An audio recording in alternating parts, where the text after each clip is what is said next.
chance de estudar para a profissão dos sonhos vem crescendo cada vez mais com a ampliação da educação à distância. Cursos que não exigem a presença do aluno ou têm aquele esquema de semipresença são mais comuns nas áreas de educação e de administração. Mas, recentemente, cursos mais técnicos e experimentais, como engenharia, ciências aeronáuticas e até enfermagem, já têm módulos em espaço virtual. Assunto que gerou polêmica e será debatido agora no N-Blogs.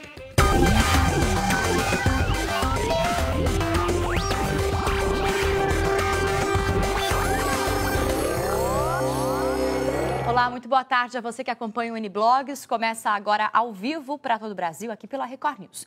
O ensino à distância cresceu no Brasil e hoje a prática já é usada por moradores de pequenas cidades. Veja. A casa na área rural de Mauá, na Grande São Paulo, se transforma numa faculdade toda vez que Isael vai para o computador. Pela internet, ele recebe lições de um curso de logística e não perde uma aula. Não tem feriado, não tem nada, entendeu? Tem fim de semana? Não tem final de semana também, entendeu? Isael terá um diploma reconhecido pelo Ministério da Educação, um passaporte para subir na vida. Tem muitos colegas meus que vai começar agora no segundo semestre, entendeu? Para poder também estar crescendo. Este professor dá aulas de casa para 200 estudantes. As aulas seguem em vídeo. Se apresentar nos alimentos. Até o teste surpresa é por e-mail. O acompanhamento do professor é mais intenso para evitar que o isolamento desmotive os alunos. O professor que está na sala de aula, ele vê quando alguém está distraído. Agora, quando você está no computador, interagindo com a turma, você nem sempre tem esse controle, né? O professor recomenda persistência e disciplina. Isael aconselha: para aprender, não há espaço ou tempo que atrapalhe. Isso tudo não tem idade, entendeu? Tem que correr atrás. E cada dia que você vai passando, vai vendo novas novidades, entendeu? Que jamais você pensava que era aquilo.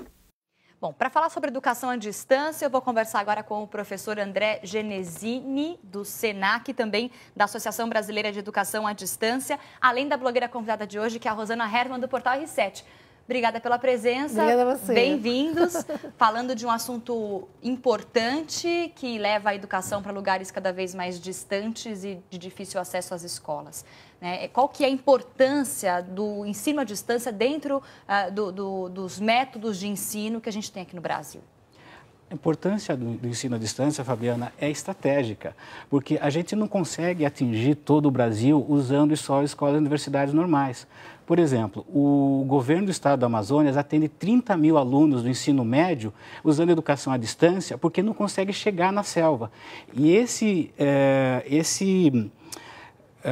sistema do governo recebeu prêmios internacionais pelo resultado. A distância é computador e TV? É satélite. Satélite. Mas também é satélite mas e a TV computador. também pode ser considerado, né? Na verdade, é satélite e computador recebendo. Tá. Mas aí a aula tem o professor falando do outro lado da tela ou não? É ao vivo, gravado? É ao vivo, gravado? É ao vivo. Tem um professor local na escola, Ótimo. mas esse professor é muito mal formado. Então, tem um professor melhor formado, com melhores materiais, que ajuda aquela escola que, infelizmente, não tem recurso. E as materiais escolares não conseguem nem chegar por causa de demora dias e rio. É para chegar de rio, porque a gente, na nossa realidade brasileira, você pensa em rio, selva, mas a gente esquece que em outros lugares isso também é uma solução. Eu trabalho para o Skype aqui no Brasil fazendo blog, e eles têm pessoas, por exemplo, que moram no meio da neve, tem uma estação de esqui, onde os instrutores moram lá e todos têm crianças, e as crianças não tinham mais professor. Nossa. Então, via Skype, montaram uma escola ao vivo para aquelas crianças que não podem sair no inverno daquele lugar de neve, e não tem uma escola, andavam horas para poder sair da neve. Então, é uma solução tão importante você poder ter essa opção de ensino à distância, porque falar, mas não funciona. Olha, onde tem um professor capacitado e um aluno interessado, funciona sempre. Então, agora como que eu posso comprovar, né, que o aluno está de fato aprendendo? Existe uma metodologia diferente, né, de ensino? É totalmente diferente. Aliás, é muito mais difícil fazer educação à distância, pelo menos a de qualidade. Certo. Não vamos falar dos que fazem mal feito, certo? Falar dos que fazem bem feito aqui. Ok. Porque exatamente pela distância eu tenho que dar muito mais materiais pelo aluno. Eu tenho aulas ao vivo e eu tenho aulas também que o aluno estuda sozinho, que ele faz trabalho em grupo, tem muitos mais materiais, tem vídeos, tem áudio. E coordenar tudo isso exige eu ter uma equipe de educação à distância, envolve um psicólogo, envolve uma design instrucional que faz o planejamento, envolve o pedagogo. envolve normalmente uma pessoa que entende de mídias também, que faz toda essa engenharia, enquanto que no presencial, um só professor pode fazer tudo. Sim. Então, mas depois que está resolvido, funciona para todo mundo, né? Funciona. A estrutura montada, você depois que está montada. Uhum. Eu já fiz um curso à distância de moda no Senac. Eu falei, vou experimentar. É um curso básico de moda, eu achei muito interessante. E era assim, você tinha algumas aulas que eram ao vivo, então todo mundo tem que estar online para poder acompanhar. Depois você tem lição para você fazer e você mandar os arquivos do que você fez. E você tem chats, onde você conversa com outros alunos e com o professor, tira dúvida. Então, você tem um compromisso de estar naquele horário diante do computador e de entregar as coisas. E eu achei uma experiência muito legal. Claro. E o mais emocionante é quando você termina aquilo e depois você recebe pelo correio na sua casa um certificado. Você se sente sério, dá uma emoção. Você fala, cara, é um diploma, eu fiz um curso. Sim, eu, claro. Sabe, eu me formei, eu passei nisso. Isso que a Rosana está falando é um curso extracurricular, um curso que não precisa, não é uma faculdade. É um curso livre. Mas a gente também está falando que existe ensino à distância para ensino médio, para ensino fundamental e também até para curso superior, Sim. né? Uma coisa interessante, tem o anuário do Brasileiro de Educação à Distância, feita pela Associação Brasileira de Educação à Distância e o Ministério da Educação. O Brasil é um dos poucos países que todo ano eles vão em todas as faculdades, todas as universidades, fazem uma pesquisa do que está acontecendo e perguntam para os alunos também. E aí, quem fala mais da educação à distância universitária não pergunta para os alunos, porque quem faz as pesquisas dos últimos 3 anos, os alunos, 80% dizem que a educação presencial é tão boa quanto ou melhor, e 50% dizem que é melhor. Não estou dizendo que não tem coisa podre ali no meio, mas se você pega o quadro geral, se você pergunta para os alunos quem está fazendo, e tem uma outra pesquisa que é das universidades, aí as universidades, como elas vêm? Você sente, para os professores, coordenadores, você sente que o curso à distância é melhor ou pior ou igual? E aí tem que ir por categorias. Depois a gente pode dar o link disso daí. Ok. Mas tem por categorias. Na pior categoria, 20% acha só que o presencial é melhor. Então, vamos dizer, as universidades e os alunos não estão achando, pelo menos pego num total. É que eu acho que não é tão novo, né, para a gente poder avaliar e comparar. É uma coisa muito recente para você poder comparar. Agora, eu acho que é uma oportunidade que as pessoas têm de estudar. Agora, a educação à distância é baseada, claro, no espaço virtual. Vamos ver a reportagem.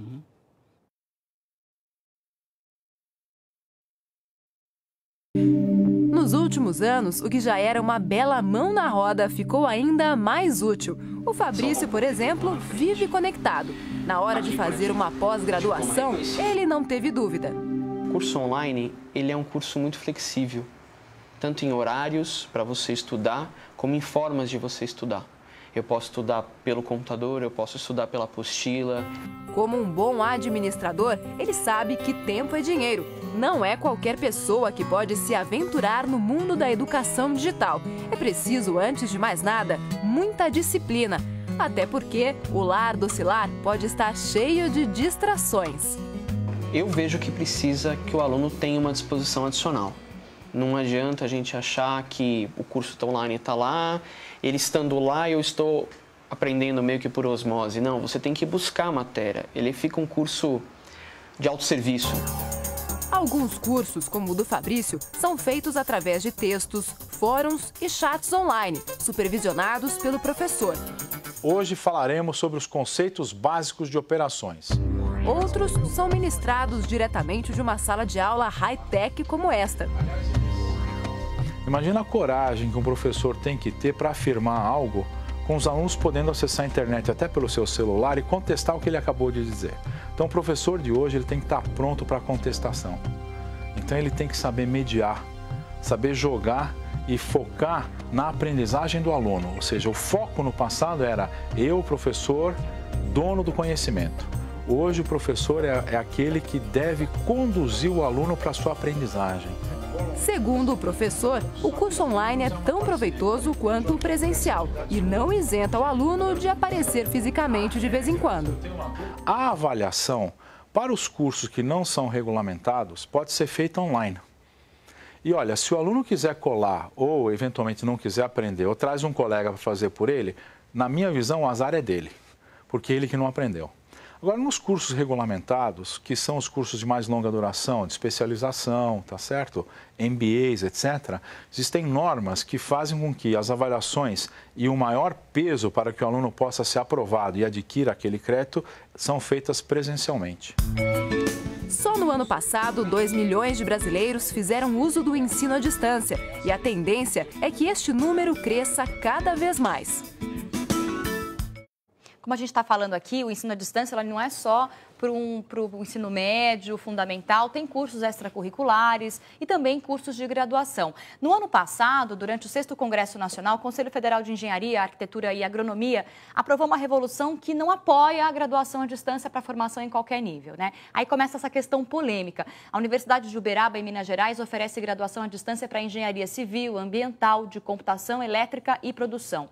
Em Santa Catarina, no Sul, o Centro Universitário Leonardo da Vinci tem curso de engenharia de produção à distância e a PUC do Rio oferece engenharia química, nos mesmos moldes, também à distância. Aqui em São Paulo, a Uninove e no Mato Grosso do Sul, a Uniderp disponibilizam cursos de enfermagem à distância. Até a medicina já pode ser estudada sem a modalidade totalmente presencial, embora semipresencial. E aí entra essa polêmica. Existem nos cursos de ensino superior, por exemplo, um maior adendo aí, mais gente estudando educação e administração, que são cursos mais de conhecimento teórico, que não tem uma parte técnica, que você precisa aprender a manipular, manusear alguma coisa. E aí como que fica? A minha questão é essa: a enfermagem dá para aprender à distância, a medicina, a engenharia, essas que o MEC diz que dá e aprova, mas que os conselhos não estão muito felizes aí com essa posição. Tá.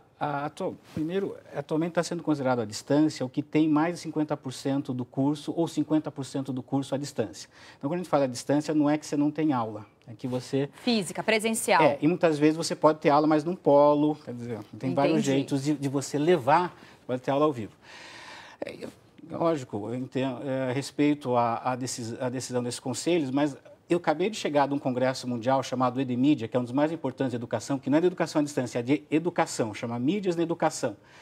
Desculpa, gente, o mundo inteiro usa. No mundo inteiro, em Israel, na Turquia, na Europa, nos Estados Unidos, medicina se faz com tecnologias e com a distância.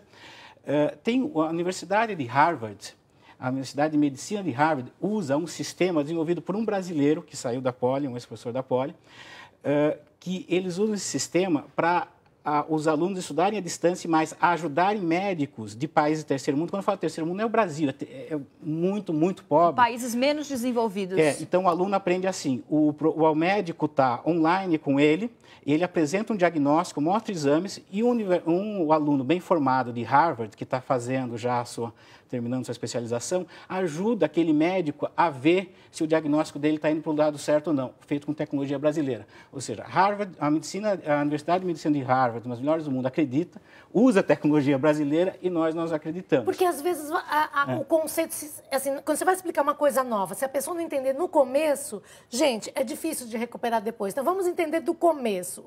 Ensino à distância não quer dizer que você está em casa de pijama e não vai estudar e vai ligar o computador e não vai prestar atenção. Claro, e vai pegar só o diploma no final. Não é isso. Tem vários métodos. Tem aulas que as pessoas se reúnem, às vezes, fisicamente numa classe e o professor está lá ao vivo falando, projetado numa tela. Às vezes, até a classe existe fisicamente, não é individual. Existe individual e coletivo. Tem várias formas de você fazer. E é uma questão de método. A verdade é o seguinte, a garotada adora Facebook, adora game, adora Twitter, redes sociais. Adora rede social, adora... E eles têm, desculpa falar, tem tesão. Né? Eu estou aqui, mais do que ser um professor, porque as minhas aulas são legais. Se você tem minha aula, tanto presencial quanto à distância, eu digo que a minha função é transformar a vida numa experiência extraordinária, é que os meus alunos vivam sua plenitude, que eles conquistem seus sonhos. Para mim, educação é isso, que o aluno viva o seu sonho, que se agarre até o fim. Hoje eu dei aula de manhã. Hoje é um dia super especial para mim em relação ao estudo. Eu fui dar aula e eu dei uma aula muito gostosa junto com os alunos e eu digo para eles, informação, você pega na internet, você pega no Google, o que você precisa em qualquer relação com o professor é essa visão, esse entusiasmo, essa vontade de despertar. O professor tem que... ele é uma ignição, ele acende a chama, o desejo de orientar o aluno a usar o computador professor e a usar as fontes de informação e ajudar o aluno a entender aonde buscar a informação. O que é verdadeiro, o que não é, como ter discernimento. Porque tem perigo. Claro. Uma das principais funções da escola, assim, você dizer não usar tecnologia, todas as escolas estão usando tecnologia, porque o aluno usa celular, o aluno usa Facebook, ele sente bem nisso. Não usar, não falar a linguagem dele. E as escolas, tanto no ensino médio, estão usando, quer dizer, não só tem esse do estado do Amazonas que eu falei, como tem vários links que você pode colocar no blog lá, de, por exemplo, alfabetização de adultos usando o celular. Você tem, na África do Sul, ensino de matemática usando o celular.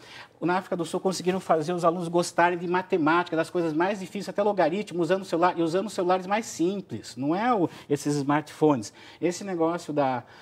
Então, está mais do que provado que a tecnologia ajuda a aula presencial. E no mundo inteiro, inclusive no Brasil, a sala de aula está adotando essas tecnologias. Então, cada vez mais o presencial e a distância estão ficando parecidos. Quer dizer, na verdade, você falou, a educação não é educação à distância, entra como educação. Você acredita que esse estilo de aprendizado, porque embora tenha uma parte presencial, outra virtual, seja o futuro aí para democratizar a informação e o aprendizado no Brasil? Sim, e a gente faz coisas tão bonitas. Nesse congresso que foi em Portugal agora, em final de julho, eu apresentei com uma colega, a Cristiana Assunção, o que se faz no Brasil de excelência do uso de tecnologias na educação no presencial, apesar de ser um especialista em educação à distância. O mundo parou. A gente estava concorrendo na mesma hora com uma sessão do MIT e com o Open University da Inglaterra. A gente ficou morrendo de medo. Ninguém vai ver a gente. Todo mundo queria ver o que o Brasil estava fazendo. Lotou na sessão, ficou gente para fora. O do MIT, da Open University também teve bastante gente, mas não lotou. E o pessoal aplaudiu. Gente, assim, os melhores do mundo estavam lá. Então, o Brasil está usando tecnologia. As universidades brasileiras têm o pessoal, por exemplo, tem muitas escolas e universidades adotando o tablet, ou não necessariamente o iPad, que é caro. Por exemplo, o Colégio Koch, ele adotou o tablet para todos. Tem vários outros colégios e universidades que decidiram adotar, em menos de um ano, o tablet para todos os alunos. Gente, isso se aproxima muito da educação à distância. Então, eu acho que você dizer... primeiro que o mundo inteiro usa, você dizer não pode ter educação à distância é que nem dizer, desculpa, falar no carnaval, evitem gravidez não transando. Desculpa, é melhor falar assim, quais são os problemas e vamos lidar com eles, porque é um movimento histórico que não dá para parar. De aperfeiçoar esse tipo de ensino. Dar uma palestra sobre Twitter em Nova York e tinha alguns educadores. Aí um educador disse assim, que na universidade onde ele dá aula estava proibido usar celular na sala de aula e twittar durante a aula. E aí ele pegou e falou, eu vou permitir e vou usar de um jeito inteligente. Ele botou um telão atrás dele e os alunos, todas as dúvidas e comentários sobre a aula apareciam via Twitter. Gente que não queria falar, que não quer levantar o braço, tem vergonha de se expor, passava pelo Twitter e ele ia tirando as dúvidas pela tela de todo mundo. Então, o aluno pode até twittar anonimamente, se ele quiser, tá com vergonha de dizer que ele é, e falar assim, professor, eu não entendi nada. Mas falar, tem alguém que não entendeu nada, sabe? Assim, ele vai lá Vou explicar de novo esse ponto, para vocês prestarem atenção, e aí, entenderem olha melhor. Que curioso. Aí um outro professor mais ortodoxo, mais assim, da antiga, falou assim, eu não admito que um aluno meu tweete em sala de aula, porque isso é um desrespeito. E eu vi um aluno tweetando e eu expulsei o aluno. O outro professor ficou indignado, ele pegou e foi atrás do aluno e foi ver. Ele chegou no Twitter e sabe o que o aluno tinha escrito? O quê? Esta aula está maravilhosa, eu estou adorando o professor. Era um elogio que ele fez ao professor no Twitter e ele foi expulso por isso. Não adianta, porque ele vai se expressar pela Agora, rede aproveitando, social. falando das tecnologias, do Twitter, o que a gente tem lá no Querido Leitor, no blog da Rosana, gente, no portal R7? Tem coisa a ver com isso. Vamos lá, Tem Rosana. tudo a ver com isso. Meu blog é o Querido Leitor, está no r7.com/Rosana. Hoje eu estou participando de uma blogagem coletiva, são muitos blogueiros que estão fazendo isso pelo Dia da Educação e a gente está passando um conceito, estudar vale a pena. Essa tag já está em segundo lugar no Twitter no Brasil, estudar vale a pena. Quem me convidou foi a Samantha Saraishi, a Samegui no Twitter, ela está encabeçando esse grande movimento, tem muito blogueiro, todo mundo que quiser aderir, é só você colocar um post, é só você entrar no Twitter e escrever a tag estudar vale a pena, porque realmente a gente tem dois problemas no Brasil, infraestrutura para a gente crescer crescer e se desenvolver, e educação. Ninguém vai segurar o Brasil se a gente se decidir a estudar e a ter educação para todos e todo mundo se envolver nessa causa. Maravilha. Porque a gente tem tudo, tem que ampliar aeroporto e tudo mais, só que crescendo com educação, ninguém segura o Brasil. Vai segurar o Brasil. Agora, precisa da educação, porque senão, sem educação você não sabe escolher, não sabe votar, não sabe reivindicar. É verdade. Não tem e não evolui para outras oportunidades. Não vai pra frente. Então, se você quiser fazer parte desse movimento, conversar com a Rosana, entre no blog dela, r7.com/Rosana, querido leitor, e deixe seu comentário ou fale com ela via Twitter. Vamos falar um pouquinho também sobre o ensino à distância ajudando a encontrar uma vaga no mercado de trabalho. É tão garantido quanto quem fez um curso regular, arrumar uma vaga, ou não? Tem diferença? Tem gente que prefere o curso regular? Na Espanha, os empregadores, o site Universa disse há pouco tempo atrás que na Espanha as empresas preferem um aluno formado à distância porque ele é mais organizado. Do ponto de vista no Brasil, posso dizer o seguinte, tem uma pesquisa que é o Censo EAD-BR, que é feita com todas as universidades pela Associação Brasileira de Educação à Distância e pelo MEC. Que é esse livrão que está na minha mão aqui, gente. Ó, é um censo sobre educação à distância no Brasil. Tudo que você quiser sobre educação à distância, funciona ou não, por que ou não, quais são as coisas ruins, não você fala só bem, não. Fala das coisas ruins, fala das coisas boas. Os prós, os contras e como pode melhorar. Aí eles perguntam para as universidades e para os estudantes, você acha que fazer à distância e o fazer presencial é melhor para te garantir um emprego ou não? No caso das universidades, só 30% das universidades do Brasil inteiro acham que é melhor fazer a presencial por causa do emprego. 70% acha que é igual ou melhor.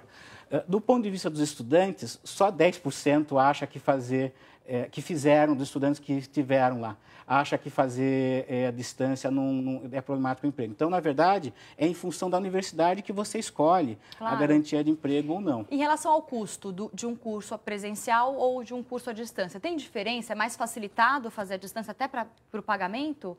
É mais barato? Como que é? Uma coisa interessante, produzir um curso à distância bem feito é muito mais caro que o presencial. Costuma ser um pouco mais barato porque eu tenho ganho de escala, então atendo mais gente. Entendi. Tá? Então, costuma ser um pouco mais barato, normalmente 1/3 mais barato do que o presencial em alguns casos, nem sempre. Estudar à distância gostar de estudar à distância pode ter alguma relação quando você diz, eu poderia trabalhar em casa, ou parte do meu tempo não ficar o dia todo na empresa, ou trabalhar um pouco em casa. Tem um pouco a ver a personalidade de quem vai procurar um curso à distância, também trabalhar por conta em alguns dias da semana dentro de casa? Sim. Você mostrou na FGV, numa das reportagens, e tem uma pesquisa com os alunos da FGV da distância, muitos deles, a maior parte, são de São Paulo, da cidade, mas não tem tempo para ir na própria... Gente, e o trânsito? Na própria cidade que é o Você trânsito? mora, você demora 2 horas para chegar de São Paulo daqui na Vila Olímpia. É verdade. São 2 horas, é uma coisa louca. E aí um dia não tem metrô, não tem trem, o outro tem... Então, quer dizer, eu acho que assim, grandes metrópoles ou lugares muito afastados, você não consegue chegar e o outro você também não consegue chegar porque você não anda no trânsito. Claro, com então certeza. são soluções incríveis você ter isso. E eu acho que a gente está vivendo um momento maravilhoso em todos os sentidos, de evolução, de tecnologia, de barateamento de tecnologia, de acesso a todos. Eu estou muito entusiasmada, apesar de tudo. Eu acho que é um momento de muito entusiasmo, claro. onde a gente pode aprender, dividir, melhorar, sabe? O Brasil está no centro das atenções e a gente tem que ir lá e mostrar que a gente está pronto para essa incumbência de crescer. É isso aí, André. Não, você queria falar, que ela estava comentando? Não, estou entusiasmado, ela é uma mulher fantástica. Agora, é um momento fantástico, você vê a explosão de vendas, a Apple hoje é a empresa mais valorizada do mundo, o iPad é um fenômeno de vendas.